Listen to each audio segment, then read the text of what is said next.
Genesis chapter 8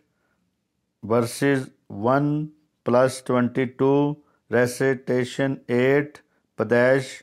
8واں باب پہلی آیت سے لے کے 22 آیت تک تلاوت نمبر 8 طوفان کا خاتمہ۔ پھر خدا نے نوح کو اور کل جانداروں اور کل چپاؤں کو جو اس کے ساتھ کشتی میں تھے یاد کیا، اور خدا نے زمین پر ایک ہوا چلائی اور پانی رک گیا، اور سمندر کے سوتے اور آسمان کے درجے بند کیے گئے، اور آسمان سے جو بارش ہو رہی تھی تھم گئی، اور پانی زمین پر سے گھٹتے گھٹتے 150 دن کے بعد کم ہوا، اور 7ویں مہینے کی 17ویں تاریخ کو کشتی ارارات کے پہاڑوں پر ٹک گئی، اور پانی 10ویں مہینے تک برابر گھٹتا رہا، اور 10ویں مہینے کی پہلی تاریخ کو پہاڑوں کی چوٹیاں نظر آئی۔ اور 40 دن کے بعد یوں ہوا کہ نوح نے کشتی کی کھڑکی جو اس نے بنائی تھی کھولی، اور اس نے ایک کوے کو اڑا دیا، سو وہ نکلا، اور جب تک کہ زمین پر سے پانی سوکھ نہ گیا ادھر ادھر پھرتا رہا۔ پھر اس نے ایک کبوتری اپنے پاس سے اڑا دی تاکہ دیکھے کہ زمین پر پانی گھٹا یا نہیں، پر کبوتری نے پنجے ٹکنے کی جگہ نہ پائی، اور اس کے پاس کشتی کو لوٹ آئی، کیونکہ تمام روئے زمین پر پانی تھا۔ تب اس نے ہاتھ بڑھا کر اسے لے لیا اور اپنے پاس کشتی میں رکھا، اور 7 دن ٹھہر کر اس نے اس کبوتری کو پھر کشتی سے اڑا دیا، اور وہ کبوتری شام کے وقت اس کے پاس لوٹ آئی، اور دیکھا تو زیتون کی ایک تازہ پتی اس کی چونچ میں تھی۔ تب نوح نے معلوم کیا کہ پانی زمین پر سے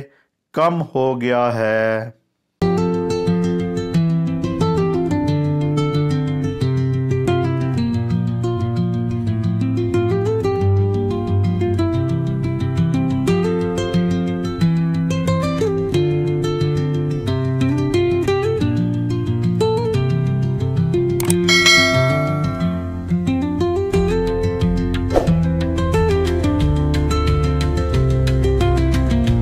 تب وہ 7ویں دن اور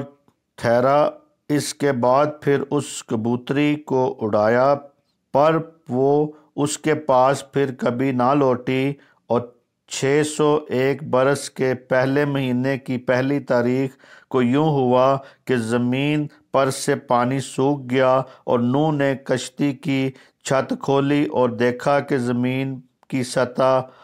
سوکھ گئی ہے، اور دوسرے مہینے کی 17ویں تاریخ کو زمین بالکل سوکھ گئی۔ تب خدا نے نوح سے کہا کہ کشتی سے باہر نکل آ، تو اور تیرے ساتھ تیری بیوی اور تیرے بیٹے اور تیرے بیٹوں کی بیویاں، اور ان جانداروں کو بھی باہر نکال لا جو تیرے ساتھ ہیں، کیا پرندے، کیا چوپائے، کیا زمین کے رینگنے والے جاندار، تاکہ وہ زمین پر کثرت سے بچے دیں اور بار بار ہوں اور زمین پر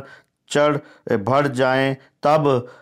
تو نوح اپنی بیوی اور اپنے بیٹوں اور اپنے بیٹوں کی بیویوں کے ساتھ باہر نکلا، اور سب جانور، سب رینگنے والے جاندار، سب پرندے اور سب جو زمین پر چلتے ہیں اپنی اپنی جنس کے ساتھ کشتی سے نکل گئے۔ نوح قربانی چڑھاتا ہے۔ تب نوح نے خداوند کے لیے ایک مذبح بنایا، اور سب پاک چپاؤں اور پاک پرندوں میں سے تھوڑے سے لے کر اس مذبح پر سوختنی قربانیاں چڑھائیں، اور خداوند نے ان کی راحت انگیز خوشبو لی، اور خداوند نے اپنے دل میں کہا کہ انسان کے سبب سے میں پھر کبھی زمین پر لعنت نہیں بھیجوں گا، کیونکہ انسان کے دل کا خیال لڑک پن سے برا ہے، اور